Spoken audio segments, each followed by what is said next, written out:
my name is Gail McGuire. I've been teaching jurisprudence and ethics since 2007 in the acupuncture and naturopathic fields, and I wanted to talk about the big emerging trend of using AI in healthcare practices. For us, I don't want to get into the details, and it's impossible to really get into all the specifications that each regulatory body might require. It's also difficult in a webinar like this to get into details as applied to health concerns. So I wanted to keep this generally open to maybe some more of the administrative and privacy sort of jurisprudence considerations for AI. I think with AI that it's important to look at AI as a healthcare tool, not a healthcare professional. It shouldn't replace any of our skills that we have as healthcare providers. We need to ultimately be responsible for the assessment, for the diagnosis, for clinical reasoning, for consent, and ensuring that proper documentation, if we're using AI, is still meeting our requirements. AI can probably help us, so there's a good role I think for AI to help us in appointments, patient education, perhaps policy development and manuals in your clinical practice, creating clinic newsletters, those kind of things. It can help support documentation. We might be able to have it organize our notes or review for grammar, create summaries, those kind of things. We may also be able to use it certainly in our business practices as well. So that might be something that we can use to create media or marketing materials for workflow, those kind of things. AI becomes tricky, and I think requires us to really be paying attention when we look at some of the incorrect information that comes through AI. Here we are recording at the time of this recording that AI can notoriously be completely wrong, starting to be referred to as hallucinations. So it's just entering and feeding back completely inappropriate answers. We would also worry from a healthcare provider perspective with our documentation, if we were using AI, that it might just be completely omitting information, using incorrect terminology, altering timelines, using the wrong sides, if we're talking about left and they're documenting right, that there's maybe also language that creates a false certainty of a certain outcome or finding. So we want to make sure that even small errors are avoided. And again, ultimately, as for us as a healthcare provider, we have to be responsible for everything that our AI might be helping us with. I think a big risk that I foresee, and we're already seeing a little bit of it, is just copying and pasting from one week to the next, or one appointment to the next. And that can sometimes not only result in note bloat, but those mistakes then, if they're not verified in the time, or we're adding too much information, we've copied and pasted an entire assessment that didn't actually happen that day. You can imagine that those errors are really easy to transmit further down the chart, and then these are now permanent records. And that doesn't reflect really well on our healthcare providers if they were to become audited. Even if they later corrected it, it shows perhaps a little bit of, I don't want to say laziness, but a heavy dependence on that AI technology. Why wasn't it found the first time? Why did you allow this to be copy and paste so many times? Okay. I think that, again, we are always kind of aware of how much language AI can use. Is it superfluous information? Is it, again, incorrect information or complete hallucinations? And really, again, it should be concise, clear, specific to that patient and that appointment. And sometimes AI right now doesn't seem to always be able to provide that. I think another big area for AI is the privacy component.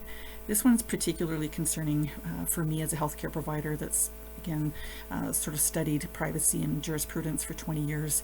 I do worry that AI isn't able to sufficiently ensure privacy in some jurisdictions, particularly where the regulations are a little bit weaker or less clear.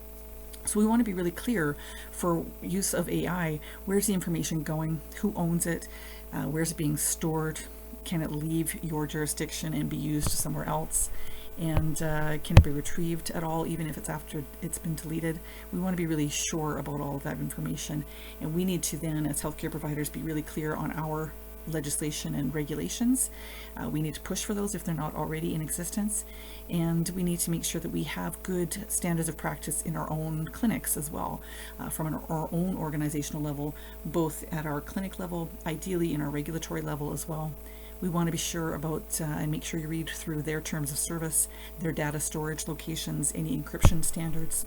And we certainly would be best advised not to put any specific patient information into an electronic chart. So for example, if you were using some sort of AI software to create a differential diagnosis list, it would not be wise to put identifying information about that patient in there, okay?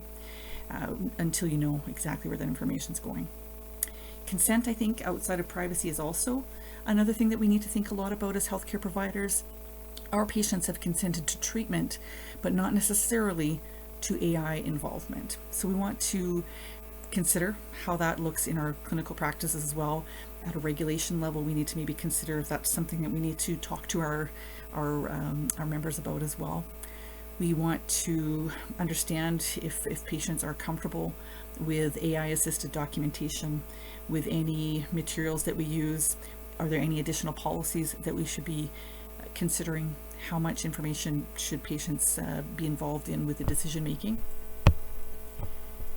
And I think, ultimately, again, this is still all comes back to our professional responsibility to ensure that everything is accurate, appropriate, that we've used our clinical reasoning and judgment skills, and again, that ultimately our documents meet our standards that we need to have.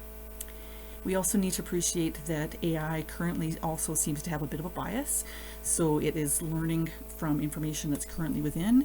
It is using the bias of previously inputted information. So any discussions and prompts that you've put in previously, it is biased by those as well. So we may see potential bias, and if we are using it to help us with our differential diagnosis list, does it bias from previous conversations or prompts that you've had?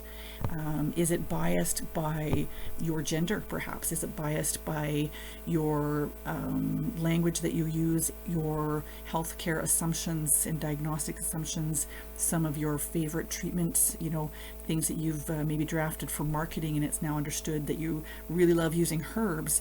Does it now bias the output that it's giving you based on what it knows about you? So I think that's really important for us to understand the bias that AI currently has as well.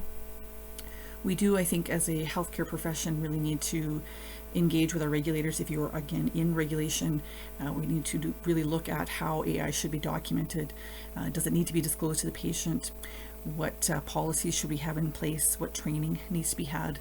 And who has to have that? Is that our marketing, again, our reception? Those kind of considerations need to be thought out. And then what kind of records do we have? Where's that information being stored? How are complaints handled?